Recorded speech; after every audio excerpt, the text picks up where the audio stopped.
অভিষেকের শান্তিনিকেতনে কি বেআইনি নির্মাণ? সাংবাদিকদের প্রশ্নের মুখে মেজাজ হারিয়ে কি বললেন অভিষেক? সত্য সর্বদা তিক্ত হয়। গোটা রাজনীতি মহলে তীব্র জল্পনা। অবৈধ নির্মাণের অভিযোগে চাপে অভিষেক। সাংবাদিকদের প্রশ্নে রীতিমতো ক্ষোভে ফেটে পড়লেন তৃণমূলের সর্বভারতীয় সাধারণ সম্পাদক। শান্তিনিকেতনে বাড়ির একটি অংশে বেআইনি নির্মাণের অভিযোগ ঘিরে এবার রাজনৈতিক মহলে তীব্র চর্চা শুরু হয়েছে। সেই অভিযোগের ভিত্তিতেই তৃণমূল কংগ্রেসের সর্বভারতীয় সাধারণ সম্পাদক অভিষেক ব্যানার্জির কাছে নোটিশ পাঠায় কলকাতা পুরসভা। পুরসভার তরফে জানতে চাওয়া হয় বাড়ির অতিরিক্ত বা বাড়তি অংশ নির্মাণের ক্ষেত্রে প্রয়োজনীয় অনুমতি নেওয়া হয়েছিল কিনা। শুধু তাই নয়, অভিযোগ ওঠা অংশ ভেঙে ফেলার নির্দেশও দেওয়া হয়েছে বলেই সূত্রের খবর। পাশাপাশি অভিষেক বন্দ্যোপাধ্যায়ের নামে থাকা মোট 17টি সম্পত্তিও এখন প্রশাসনের নজরে এসেছে বলেই রাজনৈতিক মহলে জোর গুঞ্জন। আর এই আবহের মধ্যেই শুক্রবার কালীঘাটে কলকাতা পুরসভার কাউন্সিলরদের সঙ্গে গুরুত্বপূর্ণ বৈঠক করেন মমতা ব্যানার্জি এবং অভিষেক ব্যানার্জি। বৈঠক শেষ করে বেরোনোর সময় সাংবাদিকরা তার বাড়ির নির্মাণ বৈধতা নিয়ে প্রশ্ন তুলতেই কার্যত রেগে ওঠেন অভিষেক। সাংবাদিকদের দিকে আঙুল তুলে তিনি স্পষ্ট ভাষায় বলেন, আগে নির্দিষ্ট করে জেনে আসুন বাড়ির কোন অংশটা অবৈধ, তারপরে আমাকে প্রশ্ন করুন, আমি উত্তর দেব। তার গলায় ছিল স্পষ্ট ক্ষোভ এবং চ্যালেঞ্জের সুর। রাজনৈতিক বিশ্লেষকদের একাংশের মতে রাজ্যের রাজনৈতিক পালাবদলের পর থেকেই কলকাতা পুরসভা নিয়েও চাপ বাড়ছে তৃণমূলের ওপর।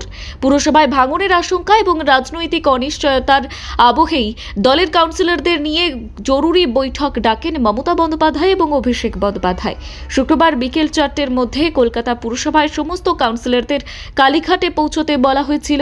আর সেই বৈঠকে পুরসভার দলীয় সংগঠন এবং সাম্প্রতিক বিতর্ক সব বিষয় নিয়েই আলোচনা হয় বলেই সূত্রের খবর। বৈঠকের মধ্যেই উঠে আসে বাড়ি ভাঙা এবং বেআইনি নির্মাণের প্রসঙ্গ।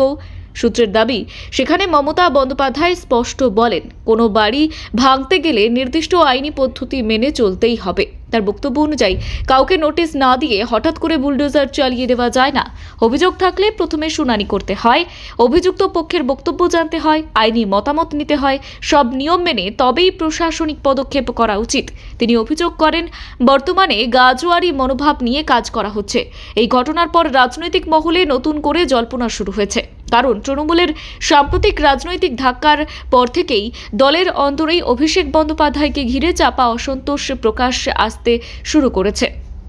বিভিন্ন নেতা একাধিক ইস্যুতে পরোক্ষ তার বিরুদ্ধে ক্ষোভ উগরে দিয়েছেন বলেও আলোচনা চলছে। এমন পরিস্থিতিতে তার বাড়িকে ঘিরে ওঠা বেআইনি নির্মাণের অভিযোগে নতুন করে অস্বস্তি বাড়িয়েছে শাসক শিবিরের অন্তরে। অন্যদিকে এই নোটিশ ইস্যুতে কলকাতা পুরসভার মেয়র ফেরহাদ হাকিম কার্যত দায় এড়িয়ে গিয়েছেন বলেই রাজনৈতিক মহলের দাবি। তৃণমূল নেতা কুণাল ঘোষ থেকে শুরু করে ঋতব্রত ব্যানার্জি অনেকেই এই বিতর্ককে ব্যক্তিগত বিষয় বলে মন্তব্য করেছেন।